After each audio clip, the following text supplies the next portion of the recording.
Bonjour.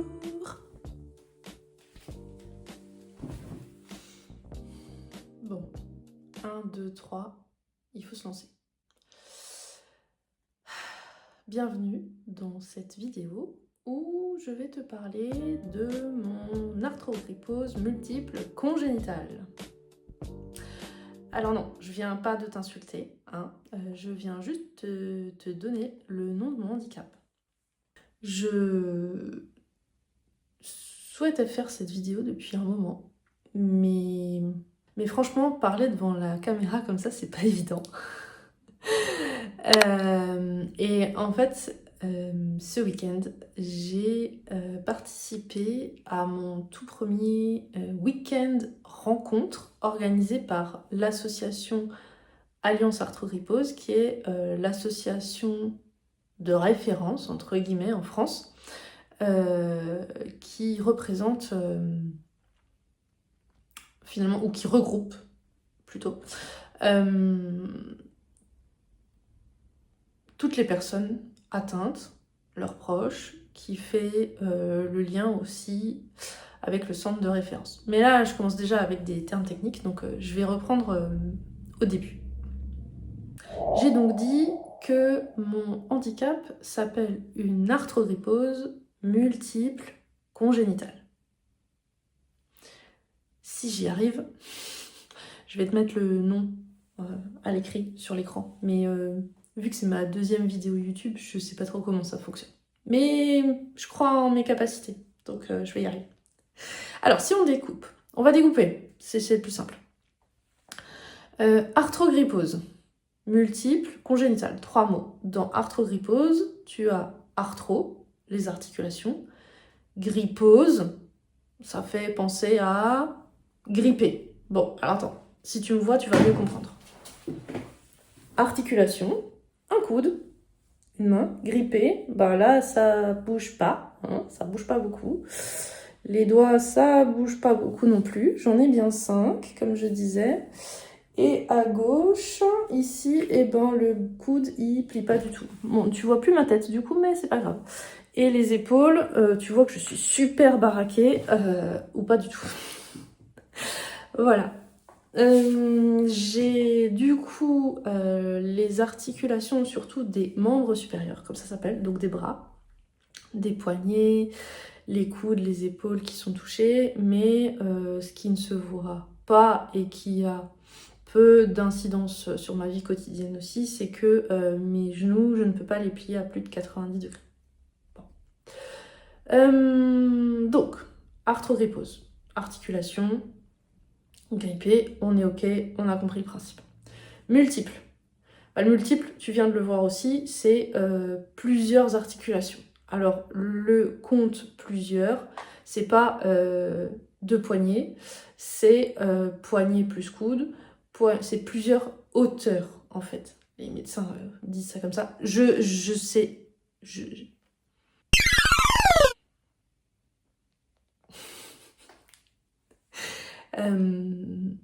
le sais super bien parce que je l'ai appris ce week-end. Donc c'est pour ça que j'en profite. Il faut que je fasse cette vidéo tout de suite. Donc, multiple, plusieurs hauteurs. Donc poignet-coude, poignet-coude, épaule, pied-genou, pied-main. Voilà. Quand je parle de pied, typiquement, ça pourrait être des pieds beaux.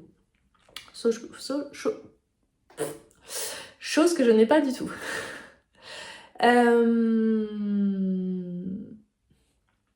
Donc, arthrogrypose, multiple, on est ok, congénitale, de naissance. Voilà. Donc, je suis handicapée à de multiples articulations de naissance. Jusque-là, j'espère que tu arrives à me suivre. Ensuite, donc, qu'est-ce qu'il faut dire là-dessus ? J'ai envie de te dire que ce que j'ai appris du coup ce week-end, enfin, techniquement, je l'avais déjà appris fin août, mais c'est pas grave, on s'en fout. Dans ce qu'on appelle soit en version courte l'AMC, soit l'arthrogrypose, je vais le faire court, l'arthrogrypose.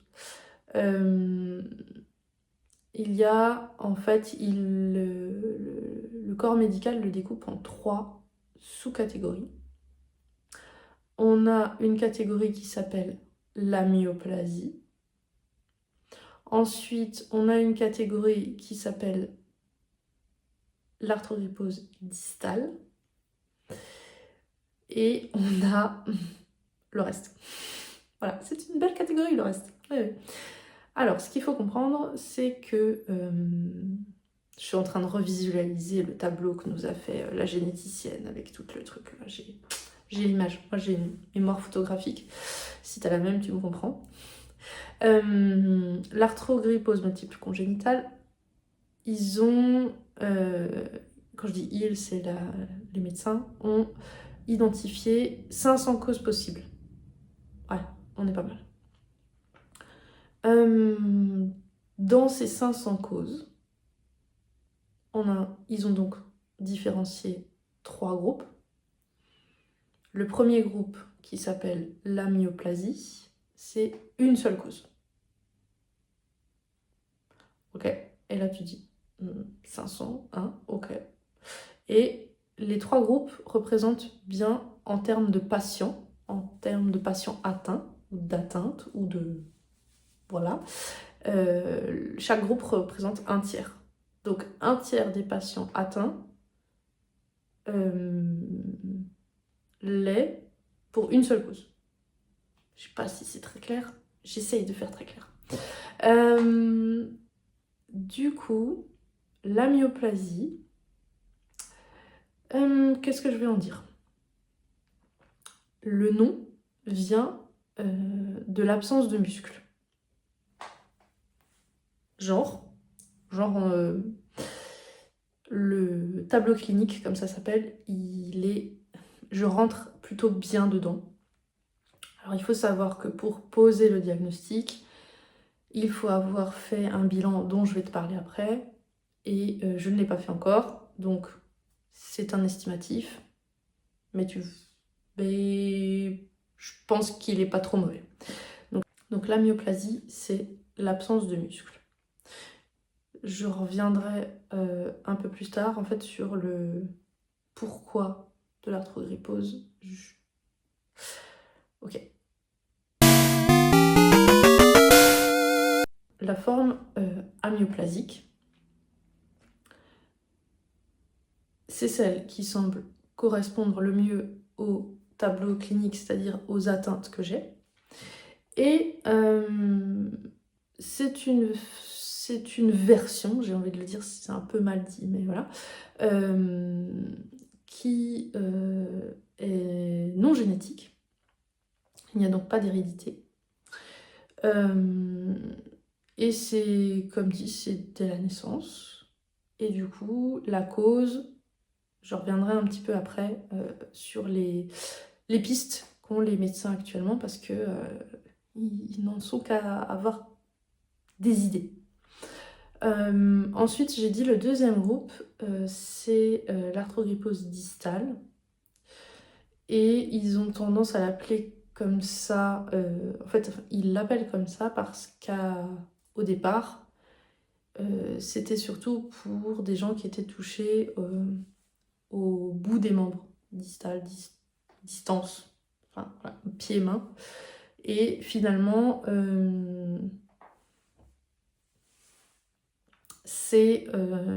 on retrouve là-dedans des formes qui sont génétiques. Et je réfléchis. Il faut que je réfléchisse parce que j'ai pas tout retenu de celle-là. Elle m'intéresse un peu moins, alors désolée. Et il n'y a qu'une cause aussi, parce que c'est 1-1. C'était ça, je m'en souviens. Du coup, donc, on a une cause pour la myoplasie, une cause pour la distale, c'est les gènes. Et ensuite, on a le troisième groupe. Et si tu m'as bien suivi, je t'ai dit qu'on avait 500 causes possibles, que je t'en ai donné. Non, c'est pas juste ce que je suis en train de raconter.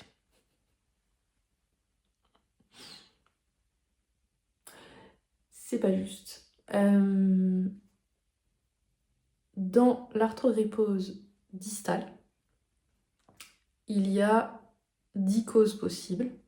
Et ces 10 causes sont génétiques. Si tu as bien compté, à la base, ou si tu as suivi ce que j'ai dit au début, je disais qu'il y avait aujourd'hui 500 causes d'arthrogrypose multiple congénitale identifiées. On en a donc une pour la myoplasie, on en a 10 pour la forme distale, donc il nous en manque 489. Et les 489 sont regroupés dans le troisième groupe, qui est le groupe autre. Et en fait, dans ce groupe-là, l'arthrogrypose n'est pas l'atteinte principale du patient. Voilà. Bon, là, du coup, c'est un peu compliqué. Donc, il peut y avoir des atteintes cardiaques, neurologiques, pneumo-rénales. Je vais m'arrêter là parce que j'ai aucune connaissance en médecine poussée, donc je vais pas raconter des bêtises. Mais voilà, on en est là. Donc, moi, je vais revenir sur la myoplasie, mais finalement, l'explication, c'est la même pour toutes. L'arthrogrypose, je dis, c'est les articulations grippées. Si une articulation, elle est grippée, c'est parce que pendant la grossesse, puisque c'est congénital, il n'y a pas eu de mouvement de l'articulation. Alors attention, il va falloir me suivre un petit peu là. Pour qu'une articulation bouge, il nous faut un muscle. Ok ? Si tu veux bouger quelque chose chez toi, vas-y, essaye, même avec pour faire un clin d'œil. Il faut un muscle. Ok. Pour faire bouger le muscle, on fait comment ? Eh ben, pour qu'un muscle bouge, il faut un influx nerveux qui passe par le nerf. Donc, ton cerveau, il envoie son message au nerf, enfin au muscle, via le nerf. Ok, jusque-là, on me suit, normalement. Un muscle, un nerf, le cerveau. Jusque-là, tout va bien. Je ne sais pas exactement où se place la différenciation entre les trois formes, mais moi, je vais parler de la forme que j'ai, moi, a priori. De ce que j'ai compris, je mets juste un disclaimer au cas où si je raconte des bêtises, faut pas m'en vouloir, mais c'est la version que j'ai compris, c'est ce qui me paraît logique, voilà. Du coup, ce dont ils sont sûrs, majoritairement, disons-le, c'est qu'il y a eu une atteinte pendant le premier trimestre de la grossesse qui fait que l'influx nerveux n'est pas parvenu aux muscles et donc les muscles ne se sont pas développés. Donc il peut y avoir soit une absence totale de muscles, c'est possible, il peut y avoir aussi des muscles très peu développés. Si je prends mon exemple, et il y a des mouvements, j'ai aucune idée de comment on pourrait le faire, ou comment je pourrais le faire. Tu vas me dire, lève le poignet. Je réfléchis, mais je ne trouve pas le truc qui dit lève le poignet. Ça, à gauche, j'arrive à le faire, un peu, dans une très petite mesure, mais à droite, je n'arrive pas à le faire. C'est... Voilà. Bouger les doigts, j'arrive à les écarter un petit peu. C'est un peu chiant là, j'ai pas le bon angle de vue. Faudrait que je refasse ça. Ou alors, tu vas aller me trouver sur Instagram, sous les sourires d'Élise, et tu pourras voir un petit peu plus. Je fais des petits réels de temps en temps pour montrer comment je fais les choses. Et tu vas découvrir d'autres choses dont je te parlerai peut-être un peu plus tard dans cette vidéo.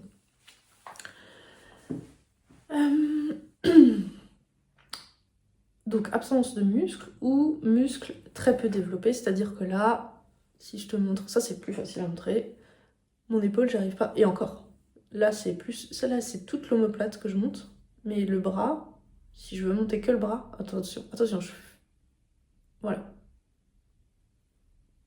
C'est juste ça. Si je fais ça, c'est déjà, tu vois, c'est déjà tout le...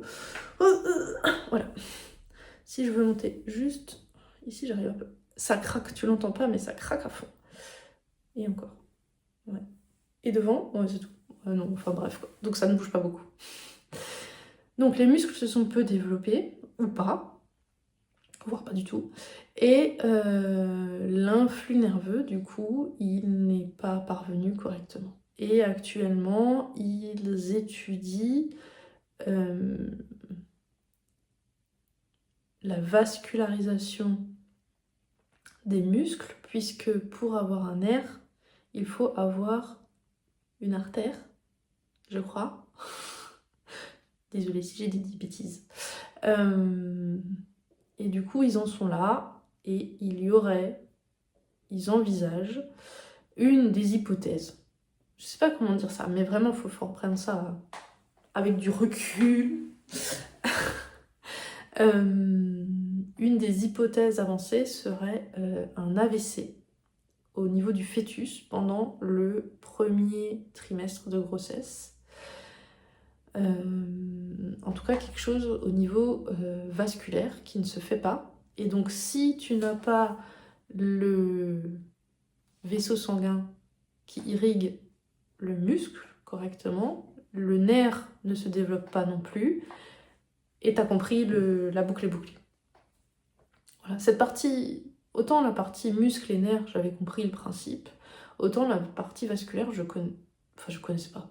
Non, c'était... Oui, je sais qu'on a des vaisseaux sanguins, hein, mais que ça tout aille de pair, ça je ne savais pas. Donc ça, c'est un apprentissage pour moi. Comme quoi, on apprend toujours, hein, même à 35 ans.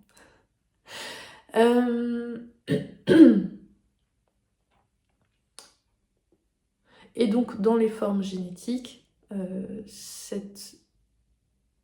non-développement serait lié à l'expression d'un gène. Alors après, on a eu une conférence sur un truc à propos de gènes et de je sais pas quoi, de je sais plus, enfin bref, avec le gène, dans les gènes, tu as les AT et les CT, et dans le C, la cytosine, il faut qu'il y ait de l'éthanméthine, je sais plus quel est le nom. Et du coup, il y a un truc comme ça, là, et c'est là que on a perdu tout le monde. Il y avait que le professeur qui comprenait ce qu'il expliquait. Et il y avait nous, on était là en train d'essayer de le suivre. Mais c'était un peu compliqué, je l'avoue.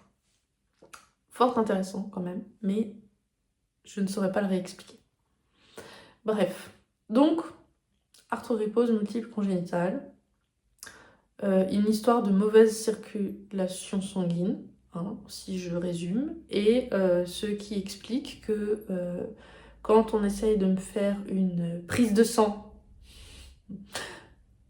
et qu'on veut absolument me piquer dans le pli de coude, non, je n'ai pas d'artère ici, pas de veine, pas de... Non, si tu peux me poser un garrot pendant 10 minutes, ma main va devenir bleue, tu vas pouvoir la couper tellement j'aurai plus de... Il n'y aurait plus rien, quoi, mais t'auras pas de veine qui sort. Parce que je sais pas où elle est, mais j'en ai une qui sort légèrement sur le poignet. Mais alors celle-là, faut savoir piquer un nourrisson pour piquer dedans parce qu'elle roule en plus. Voilà, elle est toute petite et elle roule. Merveilleux. Bref,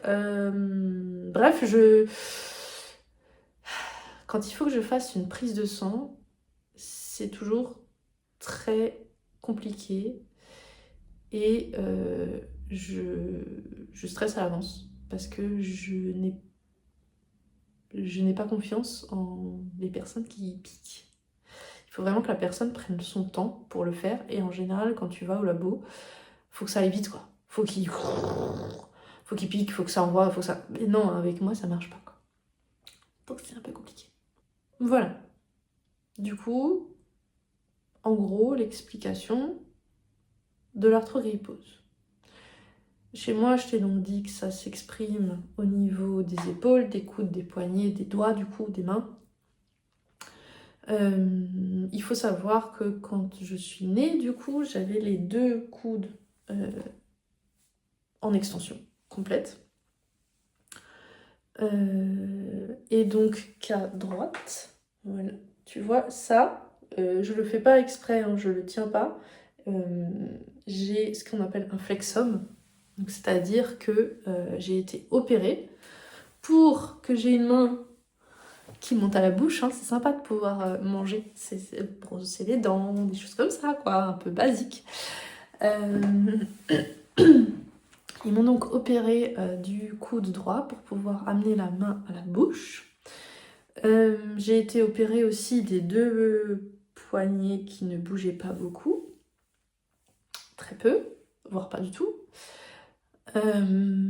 Et tout ça, je n'avais même pas 5 ans, 6 ans. Voilà. Depuis, j'ai plus été opérée. J'en garde pratiquement pas de souvenirs. J'ai quelques souvenirs de la dernière fois où j'ai été opérée au coude. Mais voilà. Et ce dont je me souviens... Ce dont je me souviens de cette opération, donc j'ai été opérée à Strasbourg, à Haute-Pierre. Je me souviens quand ils m'ont cherchée pour aller en salle d'opération, parce que je me souviens des lumières au plafond. Vous savez, quand on est sur le brancard là, et qu'on nous emmène dans la salle d'op. Donc je me souviens des lumières qui passaient. Je me souviens après quand on était en arrivant en salle d'op, au fond de la salle. Je sais pas, pour moi, c'était pas très grand, mais bref, au bout de mon lit, si on veut. Je pense qu'il y avait un banc, et en fait, il y avait plein de... Alors aujourd'hui, je dirais que c'était des internes, enfin des apprenants, tu vois, des étudiants, on va dire ça comme ça, qui étaient assis en charlotte et en tout truc vert, là, enfin, vraiment la totale. T'imagines, hein, une gamine de 5 ans, là, même pas. Et alors je sais plus trop tout, hein, mais je me souviens aussi quand ils m'ont posé le masque anesthésiant, l'odeur. Ah, je m'en souviendrai, ça c'est toujours le caoutchouc là. J'ai presque le goût, rien qu'en parlant. Pourtant, hein, ça fait plus de 30 ans du coup. Mais oh, j'en ai des frissons rien que d'en parler. Voilà. Et donc après, c'est plâtre. J'ai connu.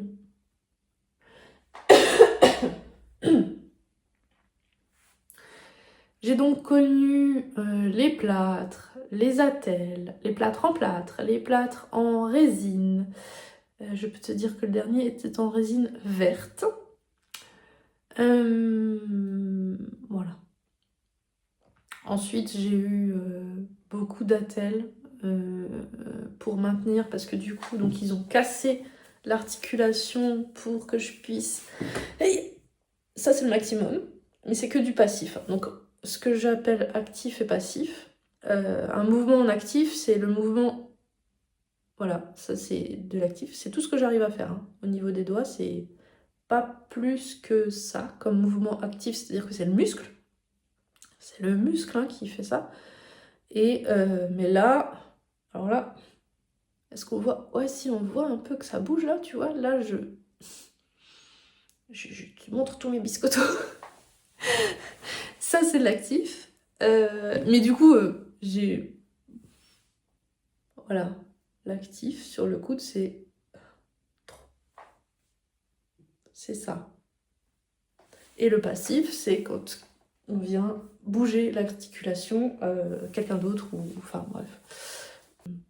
Donc les attelles de nuit, en l'occurrence, j'avais surtout des attelles de nuit. J'ai eu que ça. Les attelles de nuit pour maintenir le... Je sais plus. Les attelles de nuit pour maintenir l'amplitude gagnée grâce aux opérations, pour ne pas les perdre, parce qu'en fait, le principe un peu moche de l'arthrogrypose, c'est que si tu n'entretiens pas, tu perds. Et quand c'est perdu, ça revient pas. Donc il faut s'entretenir régulièrement. Qu'est-ce que je voulais dire encore? J'avais dit que je reviendrai dessus, oui. Donc, il va falloir que j'évite de trop me disperser, parce que là, vu le temps déjà que j'ai enregistré, cette vidéo risque d'être longue. Mais sinon, tu peux mettre sur pause et revenir plus tard. N'hésite pas. Voilà. Alors, au niveau de mon handicap, je pense que je vais m'arrêter là pour l'instant. J'en dirai certainement plus sur les d'autres vidéos, si ça vous intéresse. C'est là que je devrais dire, si ça t'intéresse, dis-le moi en commentaire. Ah oui, dis-le moi, hein, parce que voilà. Mais peut-être que je le dirai quand même. Parce que comme je dis sur Instagram, bah si ça te plaît pas, je le fais quand même parce que c'est mon compte. Je sais pas si je suis méchante en disant ça. Bref.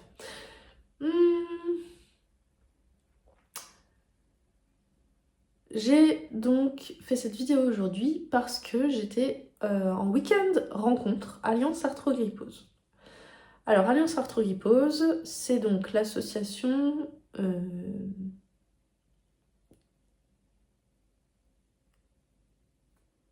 qui regroupe toutes les personnes atteintes d'arthrogrypose qui souhaitent y adhérer. Évidemment, c'est pas une obligation, mais voilà, ça permet de se retrouver. Et donc cette association, elle existe depuis 20 ans, c'était les 20 ans cette année.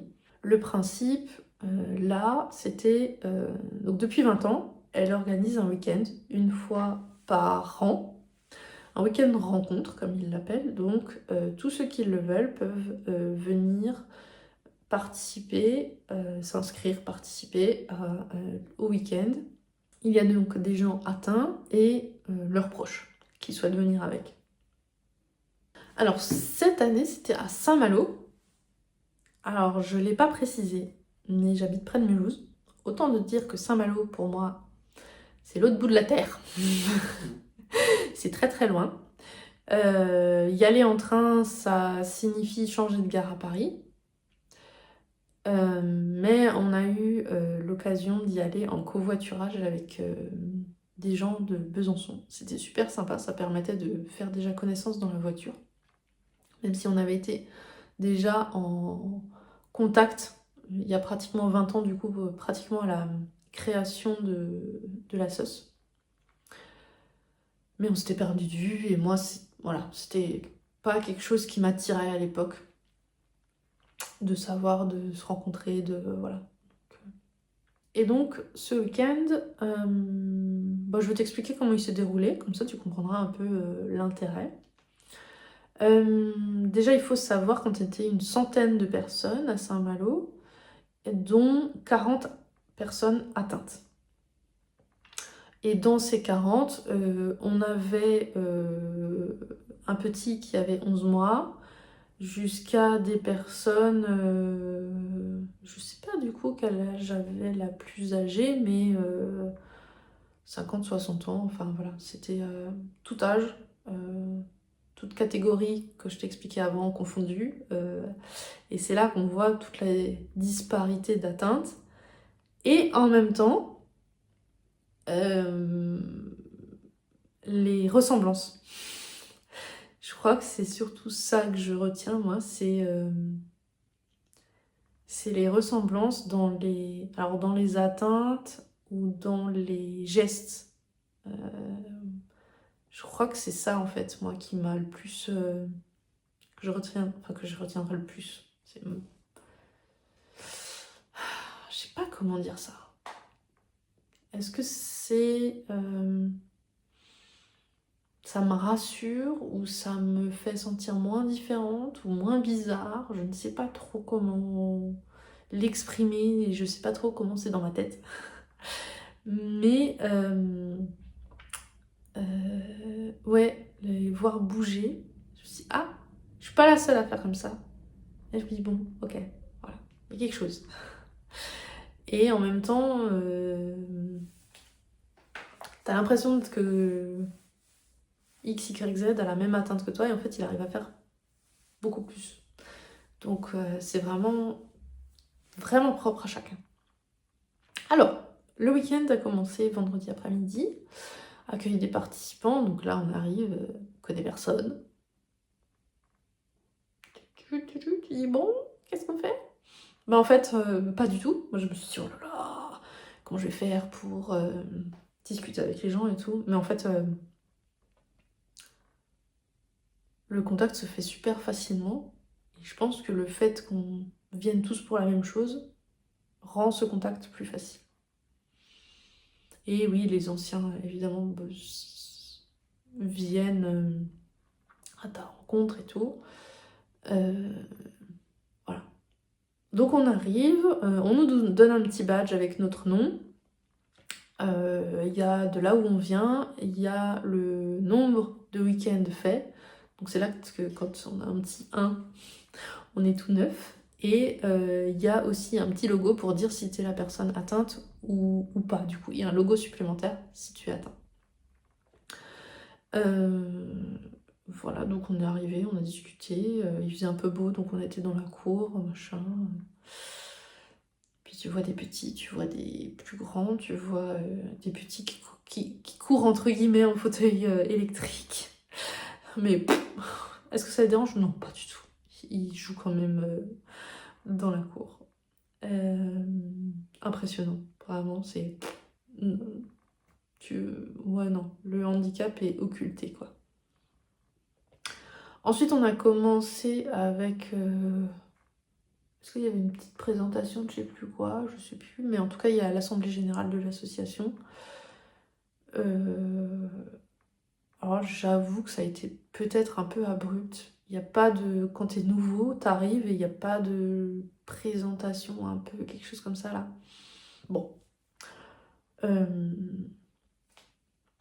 Donc, assemblée générale, moment convivial où on discute, machin, avant d'aller manger. Au moment de manger, en fait, pour le premier repas, les nouveaux étaient, entre guillemets, chaperonnés par des anciens. Donc on s'est assis autour des anciens. Et en fait, là, les discussions se sont faites très facilement, très naturellement. On a mangé, c'était pas mauvais. Bon, c'était des repas de collectivité, hein, mais ouais, la panna cotta, voilà, c'était sympa en dessert. Et ensuite, on a eu droit à une soirée bingo. Donc on a un petit peu papoté, mais après on était plus concentrés sur nos numéros, donc on a essayé de se concentrer. On surveillait que les autres mettaient leurs jetons. Et voilà. Et tout ça s'est terminé à 23h, minuit, enfin bref, pas beaucoup dormi. Le lendemain matin, réveil à 8h. Et à 9h, c'était conférence médicale et conférence du conseil scientifique. Donc conférence médicale, c'est là qu'on nous a expliqué ce que j'expliquais avant sur... il y a une recherche sur le fœtus par rapport à cette histoire de cardio... Non, pas du tout. Cette histoire de vascularisation. Cette histoire de cytosine, de je sais pas quoi, d'expression de la cytosine. Bref. Et ensuite, il y a une recherche aussi autour d'un gène bien particulier qu'ils ont découvert il y a une dizaine d'années. Donc ils cherchent encore toujours qu'est-ce que l'expression de ce gène implique.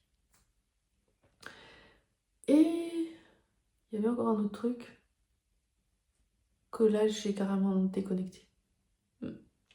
Et ensuite, donc ça c'était les conférences médicales. Ensuite, il y avait une présentation du conseil scientifique, c'est-à-dire que dans l'association, il y a un conseil scientifique. Alors il y a 3 personnes du centre de référence. D'ailleurs, je t'ai encore pas raconté cette histoire. Et d'autres. Et en fait, au cours du week-end, ils se mettent d'accord sur un sujet qu'ils vont travailler. Et là, depuis l'année dernière, il y a un sujet, c'est la transition enfant-adulte. Alors d'habitude, a priori, c'est une année, un sujet, mais là, le sujet est tellement vaste qu'il va falloir faire 2, 3, peut-être 4 années sur le même sujet, parce qu'en fait l'objectif c'est de faire un livret pour accompagner cette transition. Parce que c'est vrai, alors moi j'ai eu l'occasion de répondre, ils ont fait un questionnaire, j'ai répondu au questionnaire, c'est par téléphone, et donc c'est cette transition entre quand t'es enfant, tout est entre guillemets géré par les parents, ou pas, ou voilà. Et ensuite t'es envoyé tout seul là, et il faut que tu saches que tu dois faire ton dossier MDPH, tu dois faire ci, tu dois faire ça, machin. Tu dois voir tel médecin, tel moment, et voilà. Donc, et puis toute la transition. J'allais dire normal, mais je déteste ce mot. Toute la transition que tout enfant connaît pour devenir adulte. Donc leur objectif c'est de faire un livret. Et voilà. Donc là ils ont eu... Alors par contre, ouais, ils étaient un peu chafouins parce qu'ils ont envoyé je crois 150 mails et ils ont eu 8 réponses. Bon, voilà. Ça, j'ai envie de dire que c'est un problème récurrent. Tu demandes des réponses et t'en as pas. Donc pour faire des études, c'est un peu compliqué. Donc voilà. Après ça, on était... on a eu le droit d'aller manger. Et l'après-midi, le samedi après-midi, c'était activité. Et alors, là, il faut bien s'accrocher. Ah non, non. Je rembobine. J'ai dit que je t'allais te parler du centre de référence.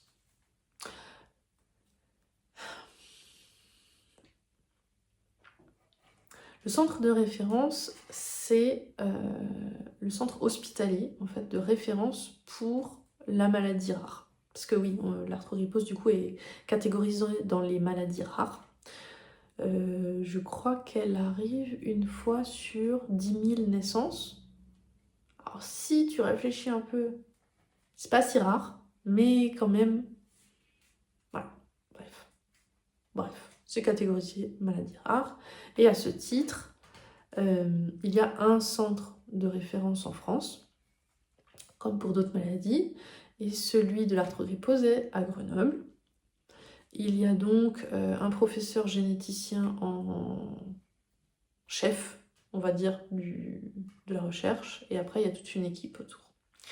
Ce centre de référence, donc il vient en soutien aux médecins de chaque patient atteint. Soit les patients atteints sont assez proches ou peuvent se déplacer à Grenoble, soit le médecin peut prendre contact avec le CHU de Grenoble pour avoir des informations, pour répondre à des questions, etc. etc. Ce qu'il faut savoir aussi, c'est que ce CHU de Grenoble propose des bilans.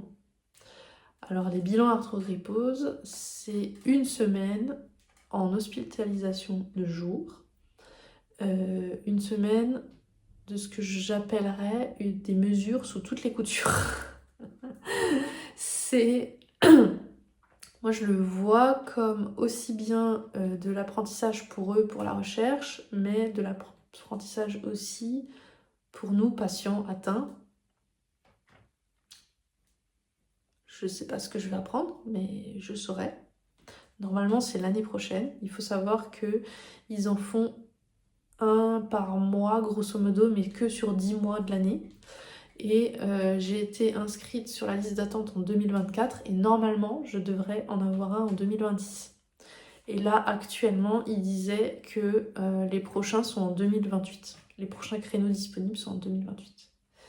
Ouais, c'est très très lourd à gérer. Il y a beaucoup d'intervenants sur 1 semaine, donc il faut arriver à caler les plannings. Et ben, il commence forcément, l'association fait son job de diffusion d'informations, donc les gens vont au bilan, etc. Ce dont ils nous ont parlé aussi pendant les conférences médicales, c'est la détection congénitale. Parce que ce qu'il faut savoir, ce qu'il faut comprendre, c'est que moi, ça a été de la découverte à la naissance. Coucou, bonjour, c'est moi.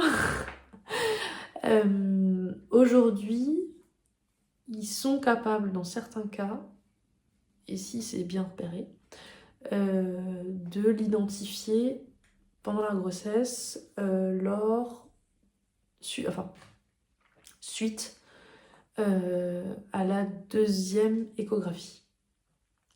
Parce qu'ils mesurent l'épaisseur musculaire. Voilà. Bon, ils font pas ça sur toutes les grossesses, ils font ça sur des grossesses où ils ont déjà identifié, par exemple, des pieds beaux. Et donc, ils vont faire des mesures complémentaires. Et ça, c'est grâce au travail du centre de référence. Sur le bilan, pour l'instant, j'en dirai pas plus, parce que je n'en sais pas plus. Et ben, je pense que je ferai un retour le jour où j'aurai eu le mien. J'attends la date, j'attends sagement. Qu'est-ce que j'en étais où? Vendredi après-midi. Non, pas vendredi.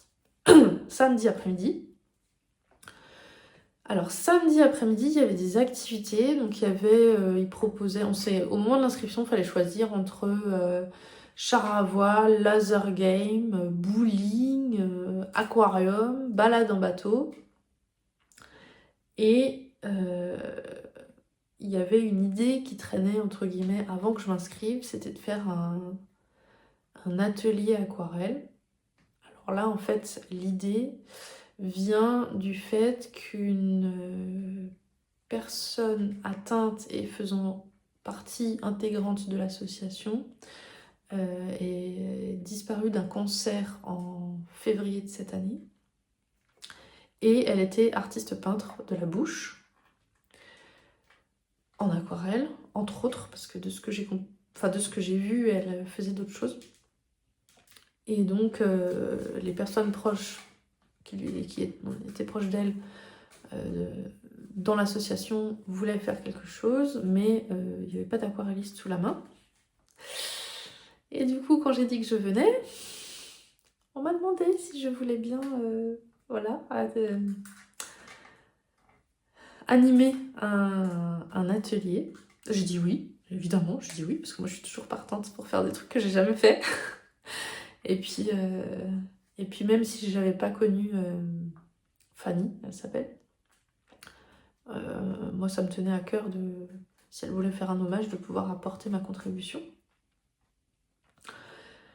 Donc j'ai emmené mes petites palettes, j'ai emmené quelques pinceaux, quelques feuilles, et puis étaient inscrites 3 personnes. Je dis, ouais, ça devrait être faisable, facile, pour commencer, c'est bien. Il a plu. On était en train de manger, il s'est mis à pleuvoir des cordes. Du coup, qu'est-ce qui s'est passé? Au lieu d'être 3, on était 12, je crois. Bon, j'avais prévu des trucs, c'est un peu parti en cacahuète, mais j'ai envie de te dire, c'est pas grave. De ce que j'ai compris, tout le monde était contente, parce que on était que entre femmes. Donc voilà, c'est l'essentiel. Bon, clairement, animer un atelier, c'est pas trop mon kiff.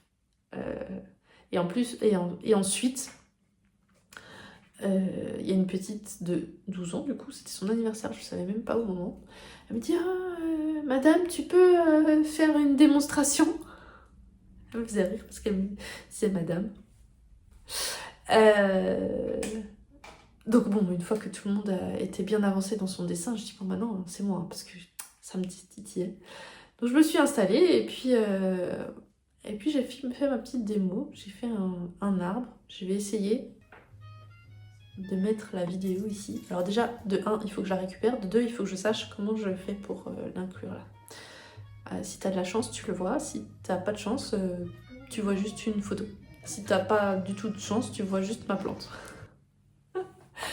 Voilà, donc ça, et puis de toute façon j'avais dit déjà en début d'atelier, je dis moi j'aimerais bien quand même aller voir la mer, hein, parce que j'ai fait 900 bornes de route, et j'aimerais bien quand même prendre 1 ou 2 heures pour aller voir l'océan, hein, parce que si déjà.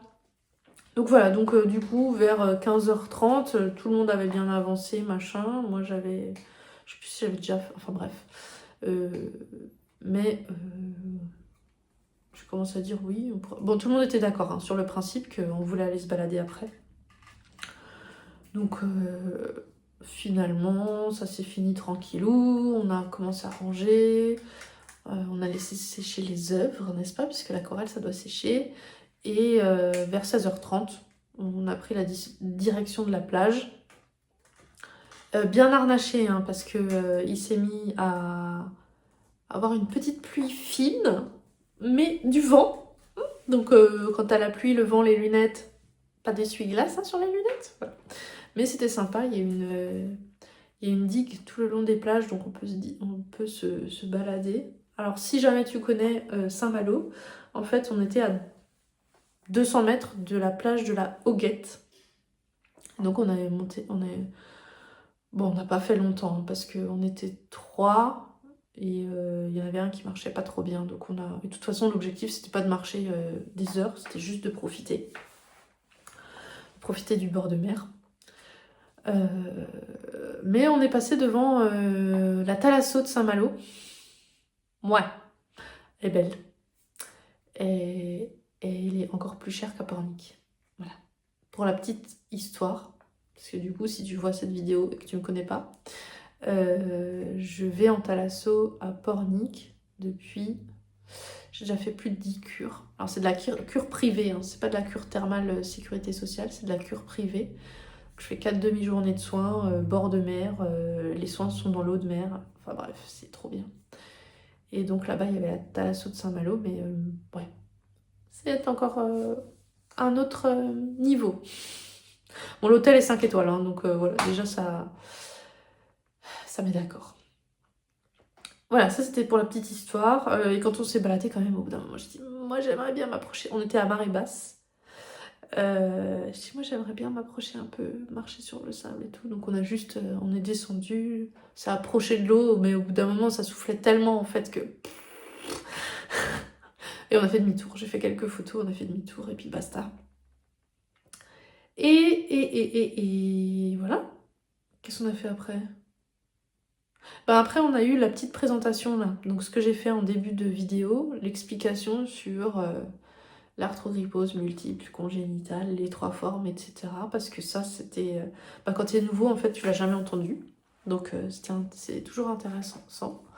Et du coup, c'était une demande de notre part. Et du coup, ils ont dit qu'ils vont essayer de l'intégrer. Enfin, ils vont l'intégrer tous les ans au week-end, au moins pour les nouveaux. Et ensuite, on a mangé, on a eu droit à des beaux gâteaux. Pareil, je vais essayer de mettre la photo ici.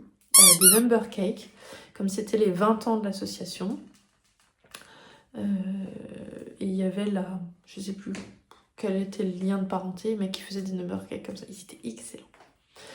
Voilà. Ensuite, on a eu une démonstration de danse de Nathan, qui est passé 2 fois à la France a un incroyable talent et qui est aussi atteint d'arthrogrypose multiple congénitale. Donc il a fait ça et ensuite on a fait une soirée blind test. Alors là,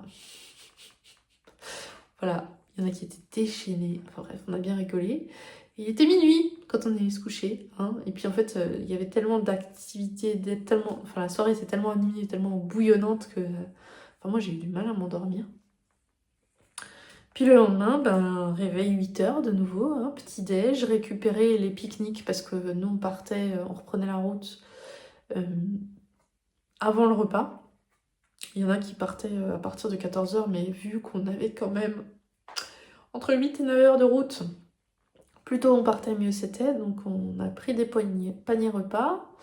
Et ensuite on avait une séquence trucs et astuces, témoignages. Donc trucs et astuces, c'était surtout les mamans, hein, en l'occurrence, qui avaient des petites ou grandes adaptations à partager. Ensuite, il y a eu des témoignages. Il y a un jeune qui fait du paratir. Une demoiselle qui fait du handbike, mais hand dans le sens main. Donc en fait, c'est des vélos couchés. Et t'as la poignée, enfin les pédales du coup aux mains. Et on a eu aussi le témoignage poignant de parents qui ont découvert l'arthrogrypose pendant la grossesse et tout le process de comment ça s'est passé.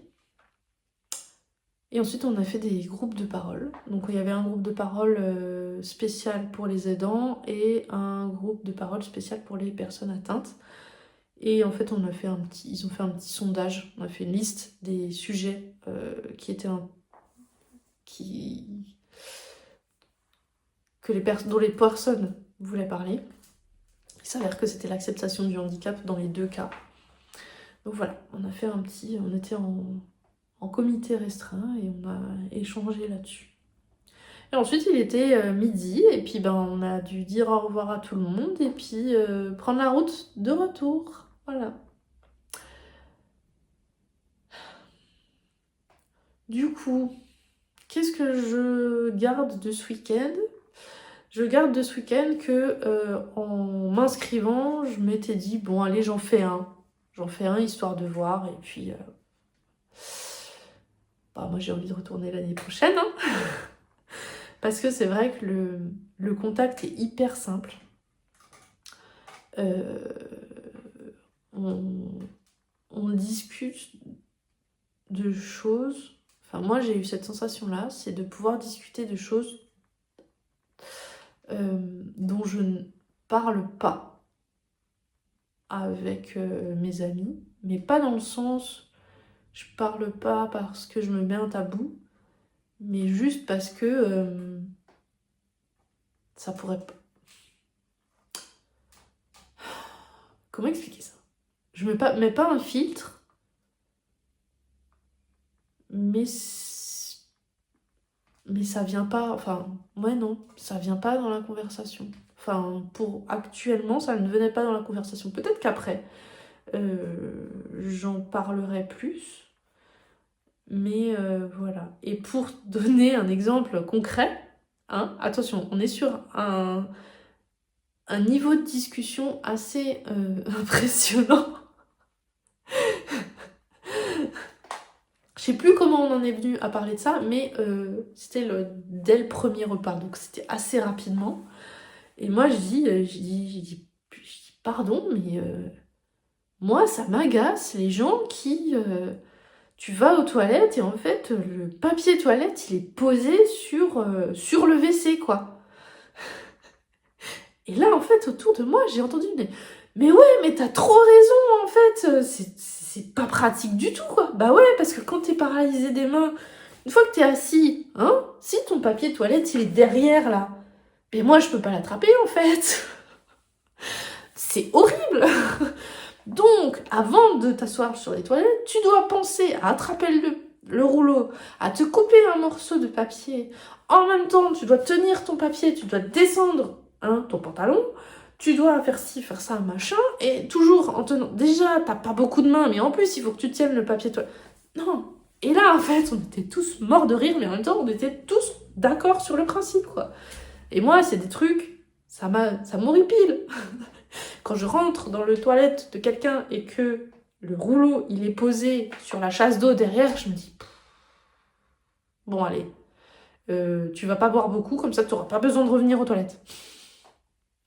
Voilà, c'était voilà, c'est le genre de discussion que je ne pensais pas pouvoir partager avec quelqu'un. En fait, c'est que non. Et en fait, voilà, c'est là où je dis, je me sens moins bizarre. Moins bizarre. Et c'est comme ça pour plein de petites choses dont on ne se rend pas compte. Mais et ça, pour moi, ça crée de la charge mentale invisible, liée au handicap. Parce qu'il faut toujours penser que il faut laisser les trucs à ma hauteur pour que je puisse les attraper, pour que... je pourrais même pas tous les lister parce que tout ne me viendra pas en tête. Mais ouais, ça va jusqu'au rouleau de papier toilette. Au savon, au tout. Tu peux le décliner sous toutes les coutures. Voilà, je pense que je vais m'arrêter là parce que la vidéo va durer déjà très longtemps. Bon, Même mon téléphone, il me dit qu'il faut que j'arrête de papoter. Je te remercie d'avoir regardé cette vidéo jusqu'à maintenant, jusqu'à la fin. J'ai envie de te dire rendez-vous dans une prochaine vidéo.